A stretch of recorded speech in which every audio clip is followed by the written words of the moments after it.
hidup ini bukan di sini. Banyak yang orang mengira tempat ini adalah kehidupan kita, tapi salah Pak. Coba Bapak cermati kalimatnya. Alladzi khalaqal mauta wal hayat. Tidak diciptakan mati dan hidup. Berarti apa? Sejatinya dunia bukan tempat tinggal, tapi tempat orang meninggal. Setuju?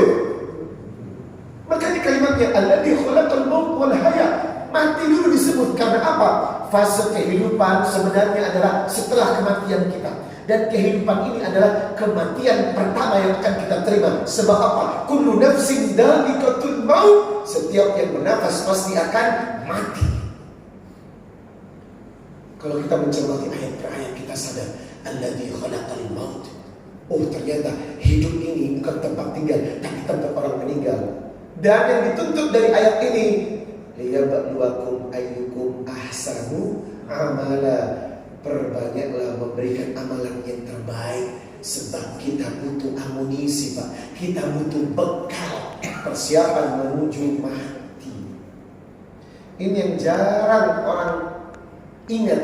Padahal dalam satu hadis riwayat Ibnu Majah nomor 4258, akthuru dzikra hadimil ladzati yakni maut. Perbanyaklah mengingat penghancur kelezatan dunia, yakni kematian. Dan hadis riwayat Ibnu Majah nomor 4259, Ani bin Umar annahu qol, dari Ibnu Umar, faja'ahu rajulun minal ansar fasallama 'ala nabi. Datang seorang pemuda dari kalangan Ansor mengucapkan salam kepada Nabi, ya Rasulullah, dan dia bertanya, ayyul mu'minina afdal?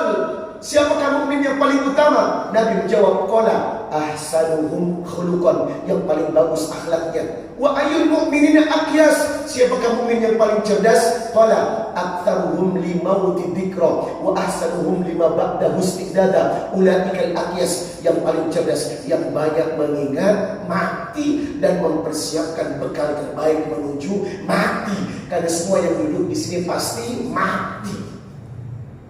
Tapi lucunya dunia sementara, tapi energi kita terkuras untuk mikirin dan lelah, capek karena dunia. Betul. Dan logika kita gak berpikir yang akan kita tuju. Kita terlalu sederhana untuk mempersiapkannya. Sudah tahu kematian itu di depan mata, sudah pasti mati itu pasti, dan butuh amunisi persiapan. Tetapi sibuk urusan dunia mengalahkan hakikat untuk mempersiapkan amal soleh menuju mati. Inilah kenapa kita dikumpulkan hari ini Bapak Ibu. Muharram ini adalah bulan hijrah dan bulan muhasabah, untuk mencetak track record kita. Ibu ngantuk? Enggak. Terpesona? Ibu, mana yang lebih capek kita pikirkan, urusan dunia atau akhirat?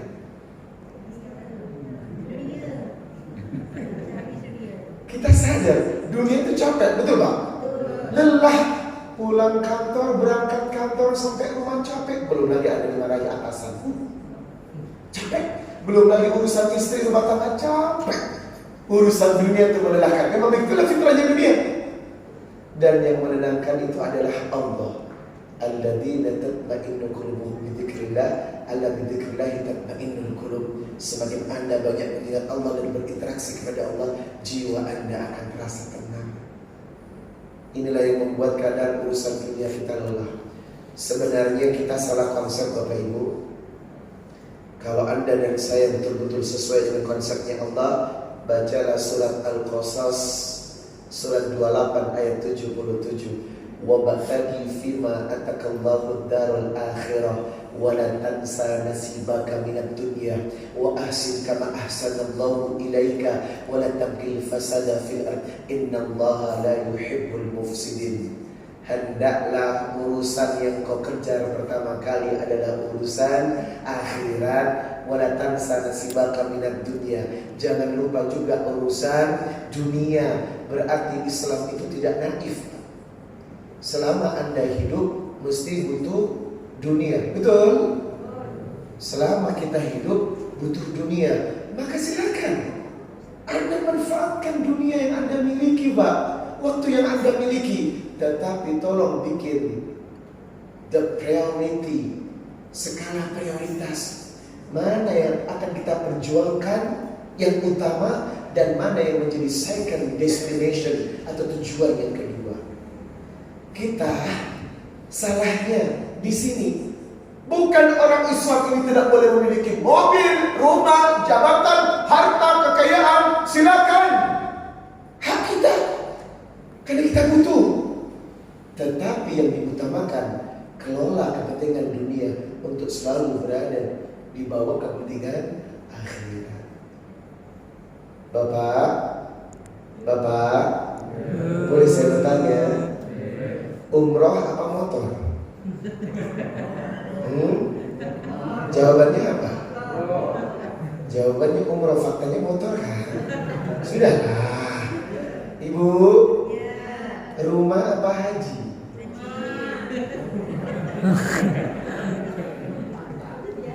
Kita sering salah memilih. Pak.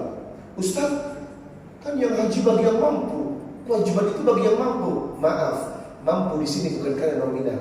Bapak tahu 460 jamaah haji plus furoda, satu orang 320 juta dideportasi tanpa hormat oleh pemerintah Arab Saudi satu hari menjelang persiapan haji. Orang kaya, Bu. Orang kaya naik haji pakai visa Malaysia dengan Singapura. Satu orang 320 juta. Orang Indonesia berangkat ke Jeddah. Pihak imigrasi bingung dong. Paspor Indonesia, visanya Malaysia.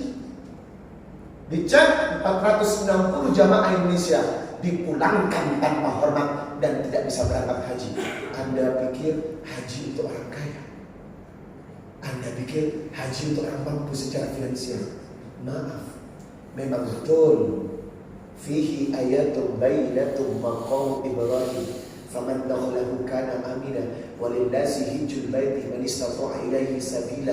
Memang betul, man istata' bagi yang mampu, tetapi mampu di sini bukan urusan finansial, tapi mampu urusan hati untuk mendahulukan di mana kepentingan dunia dan di mana kepentingan akhirat.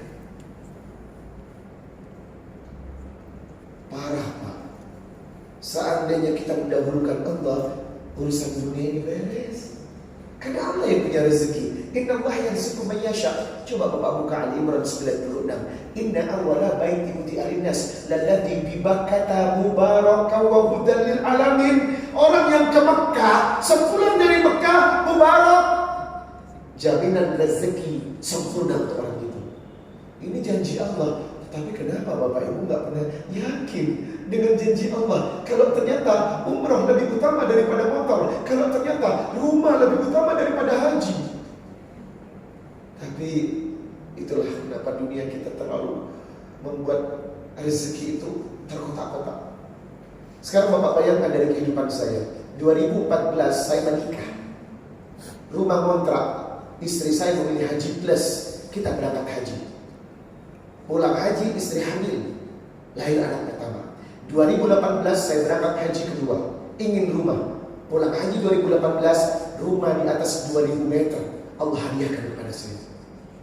Dan tahun ini 2018 istri juga hamil anak kedua. Tahun ini haji, saya menginginkan perusahaan.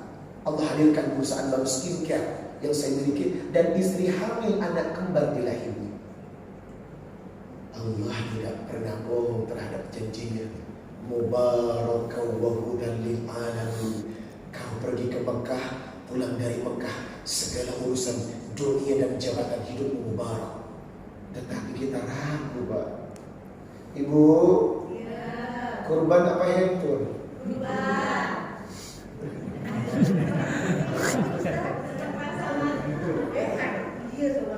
Tahun ini kurban? Kurban apa?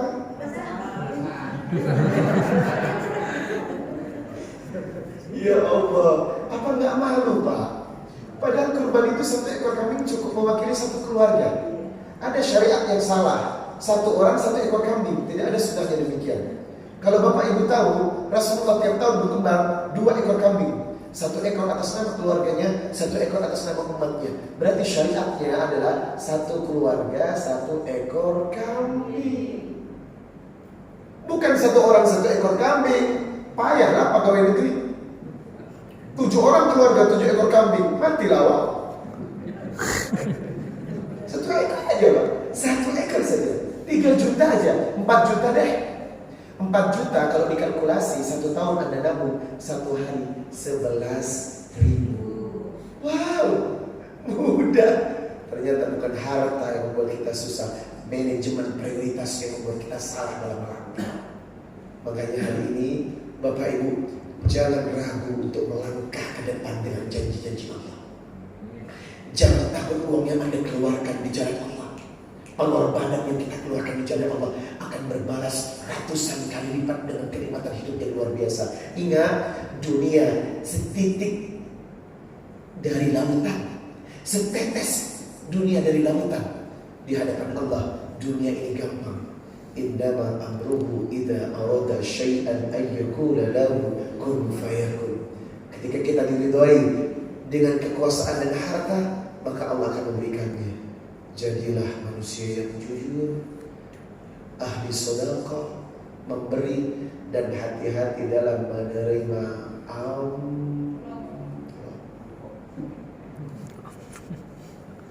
Kalau Anda menerima amplop siluman yang tak jelas di luar dari kerjaan Anda, jangan dibawa pulang ke rumah. Demi Allah, melanggar Al-Baqarah 168. Ya ayuhan nas kulu mimma fil ardi halalan thayyiba. Amplop yang tidak jelas tolong jangan dibawa. Ibu sering terima amplop siluman? Alhamdulillah. Ada salah. Tidak salah. Jadi ASN ini kerap gampang sekali untuk berhadapan dengan demikian. Makanya hati-hati, yang bukan gaji kita, yang bukan rezeki kita, cek dulu rezeki itu sumbernya dari mana. Sebab ketika rezeki haram dibawa ke rumah, maka akan timbul bencana keluarga yang tidak bisa Anda tolak. Demi Allah. Semoga perjumpaan yang singkat ini, karena waktu saya 30 menit dan beliau harus balik lagi ya. Saya singkat tapi kurang sebenarnya. Rindu sebenarnya. Ceramah itu paling tidak 2 jam 3 jam. Karena waktu sempit, saya ingin menyampaikan yang terakhir. Program kami dari Yayasan Galang Bersama untuk mendirikan pesantren gratis hingga sarjana di Kalimantan Barat. Sudah beberapa provinsi sudah kami lakukan. Kami ini anak-anak muda yang berjuang datang ke masjid tanpa dibayar. Kami datang ke masjid tanpa dibayar. Anak muda ini hebat, berjuang. Mereka mengandalkan uang sedekah infak keliling dari jamaah dibikin operasional untuk mencari tempat tinggal. Tapi lucunya mereka tidak pernah minta sepeser pun dari masjid-masjid dalam hal dakwah. Nah, hari ini saya membantu perjuangan mereka untuk menegakkan rumah tahfidz dan pembibitan 1000 penghafal Quran di Indonesia. Dengan cara apa? Wakaf jariah. Jadi hari ini teman-teman yang ikut berjuang bersama kami akan mendapatkan 1 sertifikat masuk pesantren gratis. Jadi Bapak Ibu yang telah menjadi donatur hari ini, tolong simpan sertifikat ini, karena sertifikat ini adalah sertifikat tanda anak cucu Anda diterima di pesantren kami tanpa biaya sepeser pun, sampai tingkat universitas dibiayai dengan syarat keluar bergelar Al-Hafidh, Al-Hafidhah, hafal 30 juz. Selama belum hafal, tidak akan pernah keluar dari pesantren. Kontraknya begitu Pak. Jadi yang tertarik nanti ikutlah wakaf dan serahkan pengasuhan anak cucu atau keluarga Anda di pesantren kami untuk kami didik menjadi orang-orang profesional, tetapi bergelar Al-Hafidh. Bukan cuma bergelar sarjana, tetapi sarjana Al-Hafidh di belakangnya. Seorang ASN yang hafal 30 juz Quran, seorang polisi yang hafal 30 juz Quran, seorang tentara yang hafal 30 juz Quran. Itu harapan kami. Dengan Quran, kekuatan bangsa ini akan terjaga.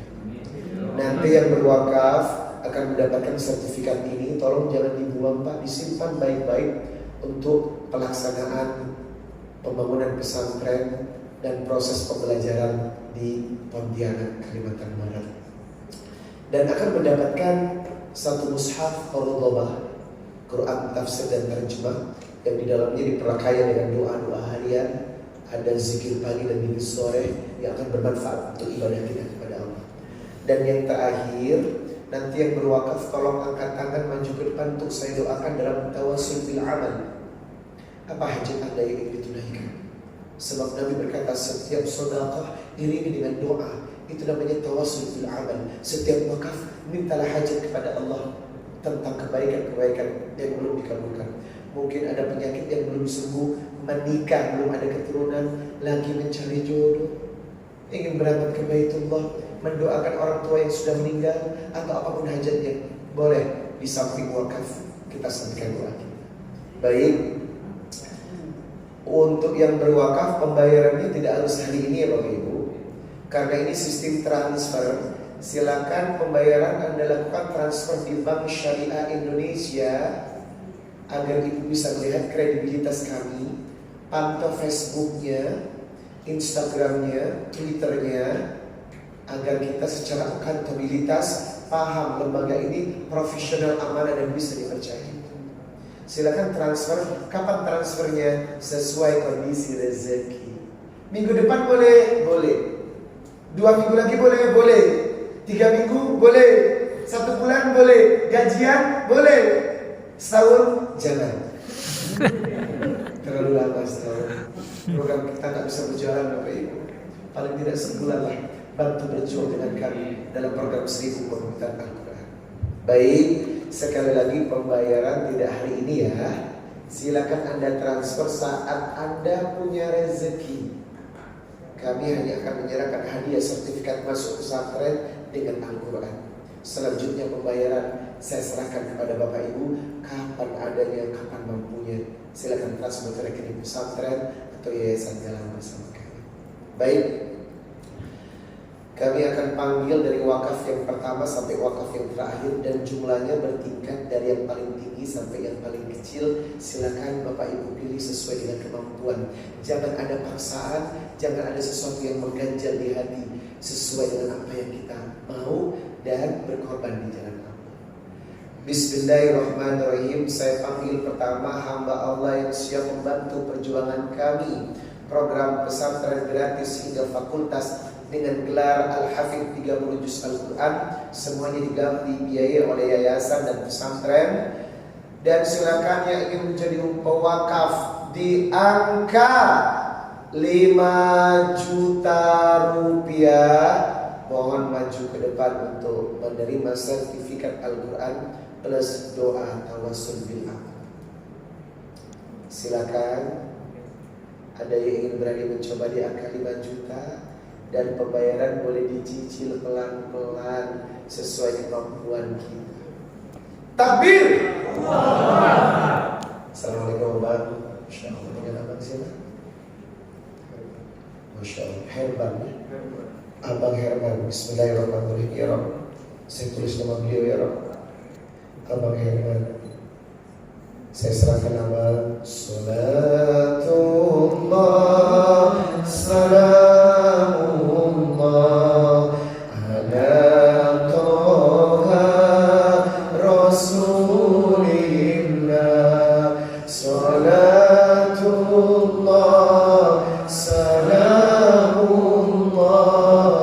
ala yasin. Hajat apa yang ingin disampaikan hari ini? Doa apa? Silakan Bang Herman, saya bantu doa hari ini. Ingin menyampaikan apa hajatnya?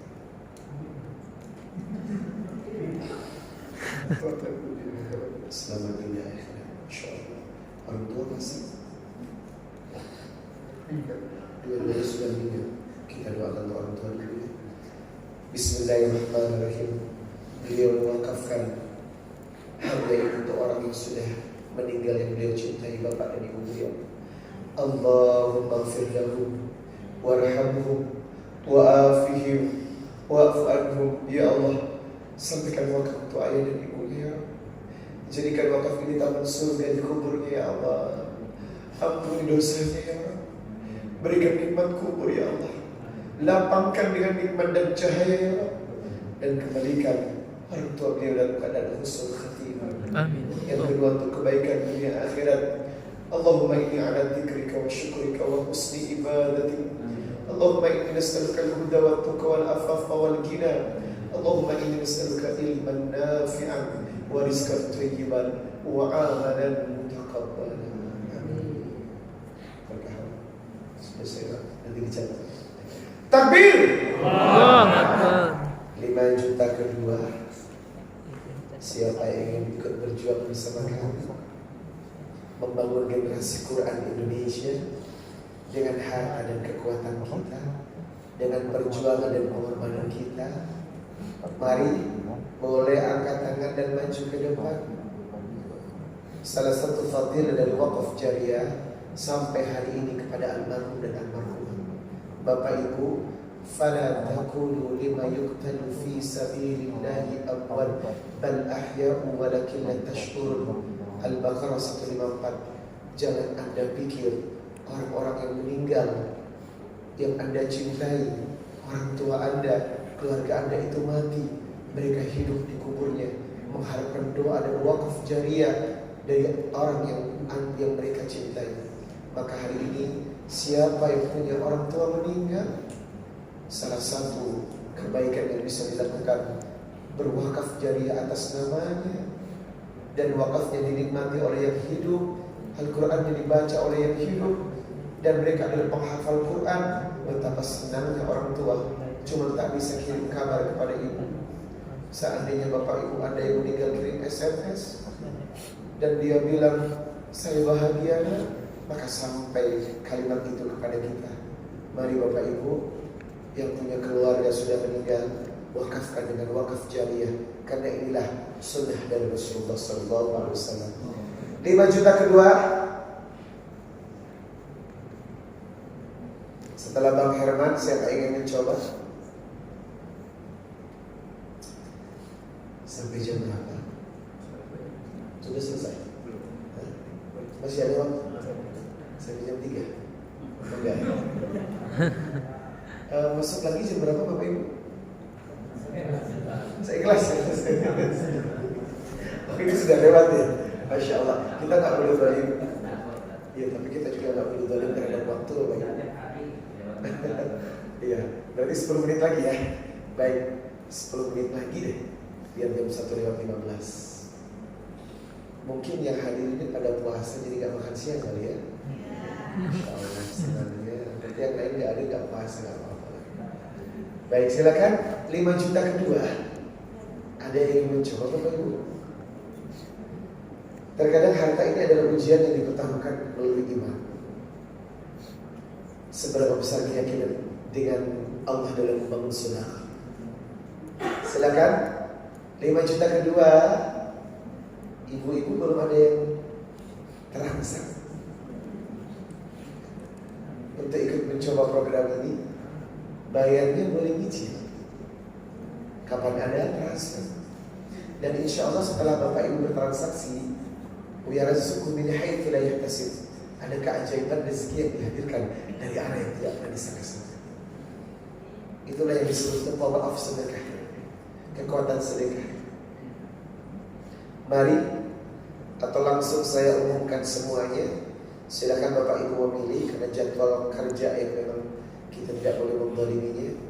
Silakan yang ingin berwakaf di angka 5 juta atau 3 juta rupiah atau 2 juta rupiah atau 1 juta rupiah atau terakhir di angka 500.000 rupiah, boleh mendaftarkan diri untuk mendapatkan sertifikat dan Al-Quran yang insya Allah akan bermanfaat untuk generasi kita. Silakan Ahyar untuk menghandle kembali berikutnya. Ayo, ayah bunda, Bapak Ibu sekalian yang ingin berkomitmen di angka yang sudah disebutkan oleh Ustaz Rizal Muhammad, Masya Allah, silakan Pak. Insya Allah apa yang Bapak dan Ibu komitmenkan pada siang hari ini kami peruntukkan untuk program pembibitan 1000 hafiz Quran. Dan alhamdulillah saat ini kami dari Yayasan Galang Bersama kami bekerja sama dengan Ustaz Rizal Muhammad dalam proses